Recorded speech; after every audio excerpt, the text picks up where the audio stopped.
So, Adam, you're the two funniest cricketers that you're aware of or that you've come across. Who are they? Yeah, I thought I'd keep this in the prism of those I've come across because, there are Mm. historical figures you could point to and funny things they've done. And, every Max Walker book had a litany Oh, of yes. tales that I could relate to you here or funny sledges. And, and I have had a little bit to do with Merv Hughes, so I could cite a few of his stories firsthand. But I think the funniest cricketer in the modern game who has a great sense of comedic timing is Stuart Broad. Yes. I mean, he's just got this way about him of who me. Yeah. When he does something slightly outside the tram tracks, or that look on his face when he the ball he nicks, which hits Brad Haddin's glove and ends up at first slip in that first test in 2013. It often gets said he smashed it the first slip. Not quite as straightforward as that, but it is a thick edge. And Australia don't have DRS. Australia don't have DRS, and it's a moment that will live with him forever. But like Broady walking into the press conference at the Gabba, I guess it was 3 or 4 months later, first test match, took a fifer on the first day of that series. And he brought the Courier Mail with him to the press conference, tucked under his shoulder, and put it on the desk after the Courier Mail that day in response to him not walking, had broadband. The England medium pacer whose name we will not speak in these pages. A pretty good campaign, actually. But as in, it was funny, it got plenty of attention around the world. And Broad just lent into that. And he always does. Last year at Hobart, when that really appalling test match 12 months ago that Australia won in 3 days, which was completely uncompetitive towards the end, where Broad had a tantrum about the robot whizzing along the side of the boundary behind the striker. So it wasn't even in the line of the striker. And, I can't remember what he yelled exactly, but something about getting the robot off the field and, the performative way in which he ties his headband, the way these days in England, when he's bowling there, that he'll start doing this thing with his finger and he starts pointing to the crowd to razz the crowd up. So they'll work themselves into a frenzy. Not the first person to do that, but it's a sense of timing. He knows when it works best. Yeah. And he's going to be, I mean, he already is. He does a lot of Sky punditry here when England's white ball team are playing. Like, I think if you don't follow much English cricket, you may not have seen him as a broadcaster yet. He's going to be the greatest broadcaster of his generation when he's finished playing. Wow. So, and I think that all folds into it. He's an absolute star already. And I think a lot of it comes down to the fact that he knows how to laugh at the game, at himself, and that sense of timing. And I mean, he looks so different when he's on television too. And he puts these glasses on, he slicks back his hair.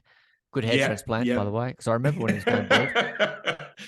I reckon he does all that on purpose. I would not. I've not spoken to him about it. I wouldn't be surprised if the little affectations you're describing, like wearing those small glasses and the way he's doing his hair and the turtlenecks he wears, that's all because at some level he knows that's quite clickable, and he just knows that'll be funny. Like, I don't think that would be what he would wear organically. I mean, he's got an infant child as well. I think his daughter's a couple of months old. Like, he'd be doing well just to put on a fucking shirt and some trousers without being stressed out, let alone curating his appearance to that extent for a couple of hours of punditry. Okay, so that's your English choice. Who's your Aussie?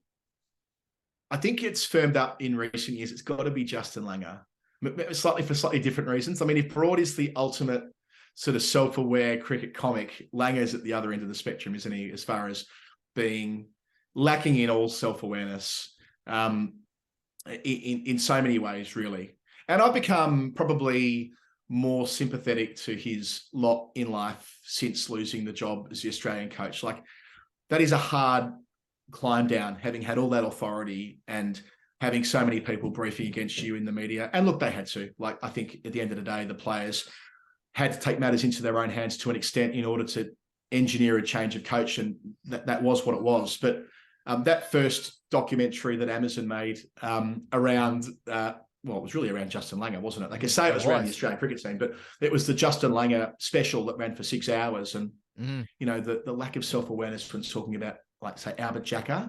Yeah. I mean, come on. About comparing, he probably didn't even mean to do it, but comparing their performance in a one-day international to the battlefields they'd seen when touring France, the World War I battlefields.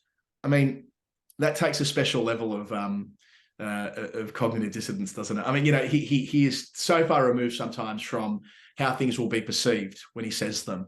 And we would see that firsthand at media conferences. Like I've seen the way that he's spoken to colleagues of mine when he's fired up and angry. And, everyone's entitled to get cross. I get cross, that's fine. But when he looks into the whites of your eyes, and I've seen him do this to people, like he's going to come over there and fucking thump you.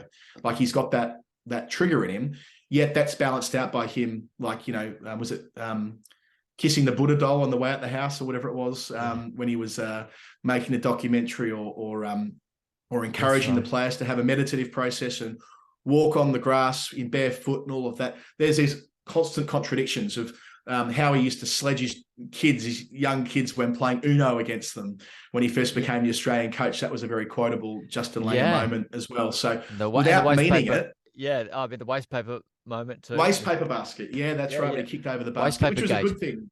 Which was a good thing because it kind of showed that Langer is a complex man, right? He knew that in that moment he needed to pick up all the paper he kicked on the floor despite how stressed out he was. I don't know whether I would have had the foresight to have done that. So Broad, very aware of his comedic talents. Langer, probably not so aware. And like, I wouldn't describe myself as like an anti-Langer media pundit. And I know a lot of people in WA think I am.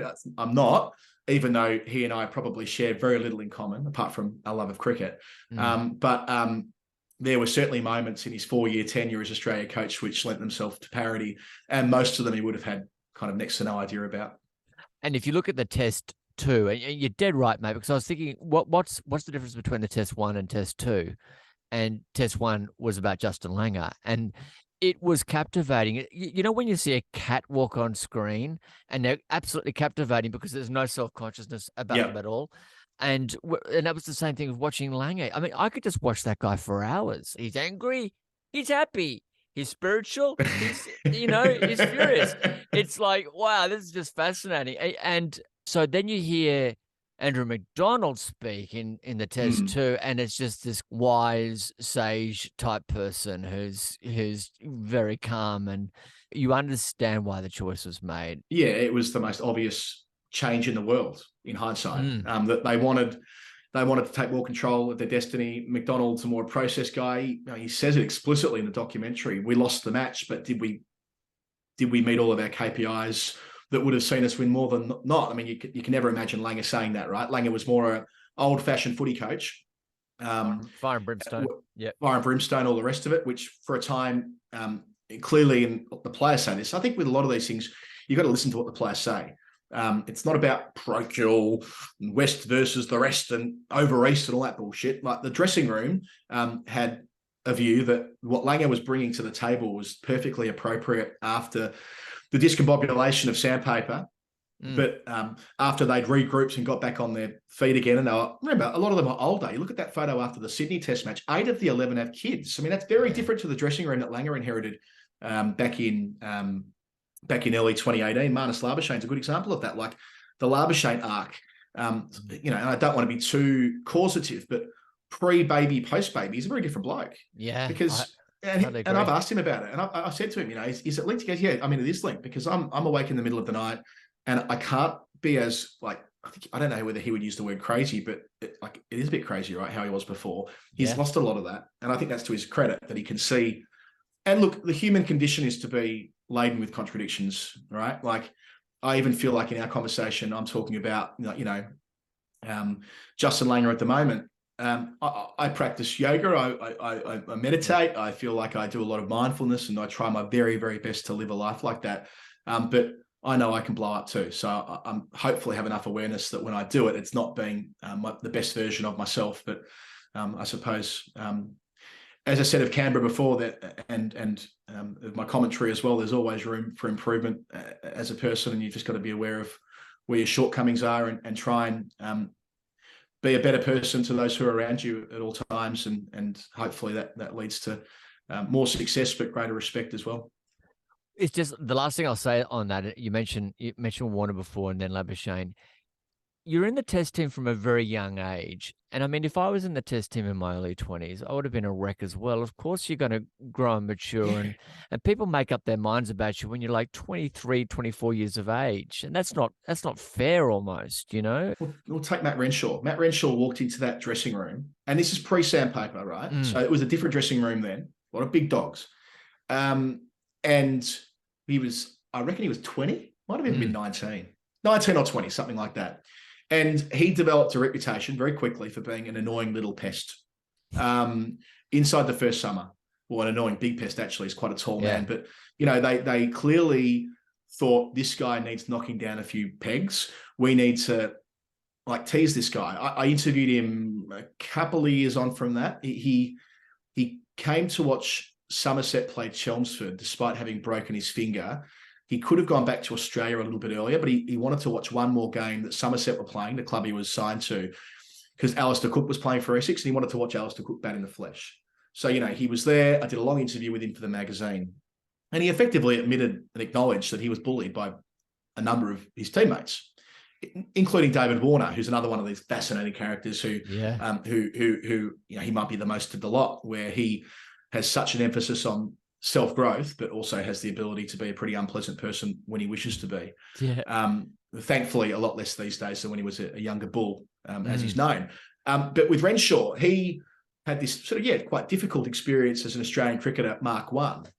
And I think that did affect him. And I think it did probably have an impact on what he was able to achieve on the pitch for a couple of years there, that he found that dressing room at a young age a difficult place to be when people were making these kind of character assessments of him, not so much about his batting, but more about this guy's a dickhead.